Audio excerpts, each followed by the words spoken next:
আসসালামু আলাইকুম ওয়া রাহমাতুল্লাহি ওয়া বারাকাতুহু। সম্মানিত সুধী, আজকের বিষয় কোরআন কেন আমরা শিখব, কোরআন কতটা আমাদের জন্য প্রয়োজন।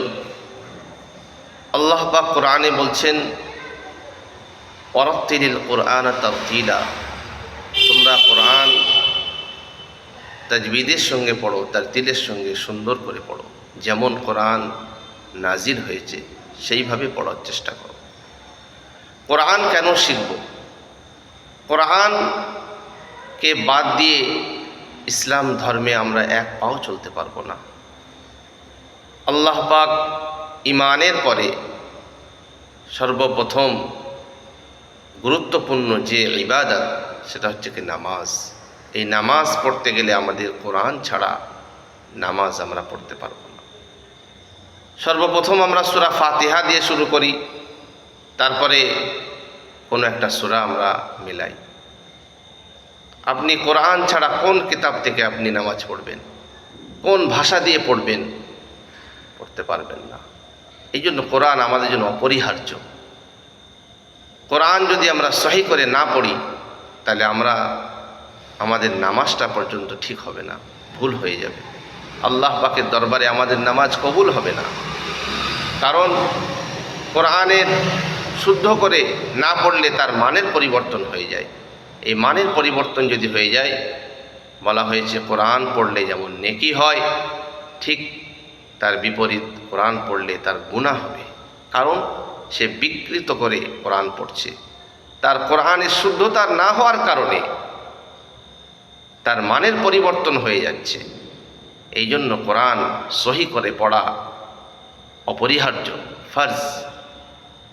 অবশ্যই আমাদেরকে কোরআন সহি করতে হবে, যে কোনো প্রকারে আমাদেরকে সহি করতে হবে। সেই উদ্দেশ্য নিয়ে সম্মানিত সুধী, আজকের আমি এই চ্যানেল আমাদের খোলার একটাই উদ্দেশ্য, যাতে করে মুসলিম ভাইদের কাছে, বোনেদের কাছে এই আওয়াজ পৌঁছে যায়। তারা তাদের সময়কে বার করে কিছু সময়ের জন্য কোরআন শেখার কাজে লাগায়। আল্লাহকে পেতে গেলে কোরআন আপনাকে শিখতেই হবে।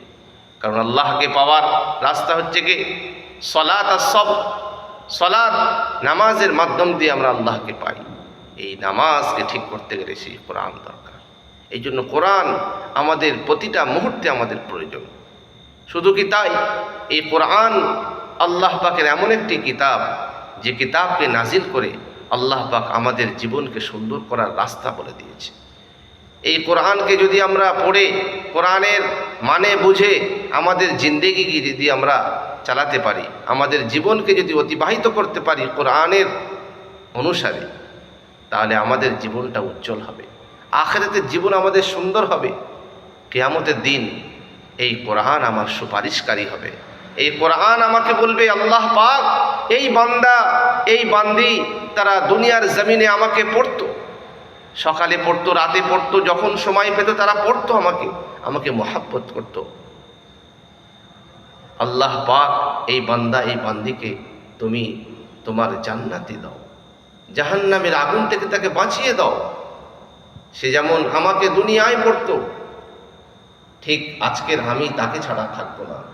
অতএব তাকে জাহান্নামের আগুনে তুমি দিতে পারবে না। হে আল্লাহ, এই বান্দা, এই বান্দিকে তুমি তোমার দয়ার জান্নাতে প্রবেশ করো। আল্লাহ পাক এই কোরআনের সুপারিশকে কবুল করবে। কোরআন সেদিন আমাদের জন্য বন্ধু হিসেবে কাজে লাগবে। কোরআন আমাদের পাশে এসে দাঁড়াবে।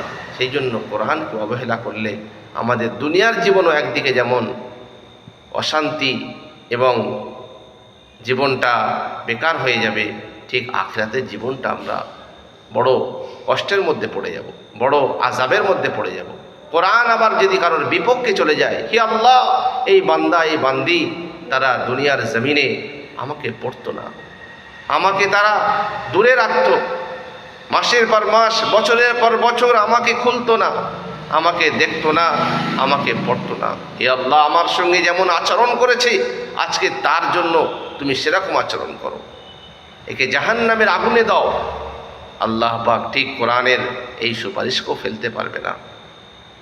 এই জন্য বলা হয়েছে কোরআন যদি কারোর বিপক্ষে চলে যায় তার পক্ষে সুপারিশ করারও কেউ থাকবে না।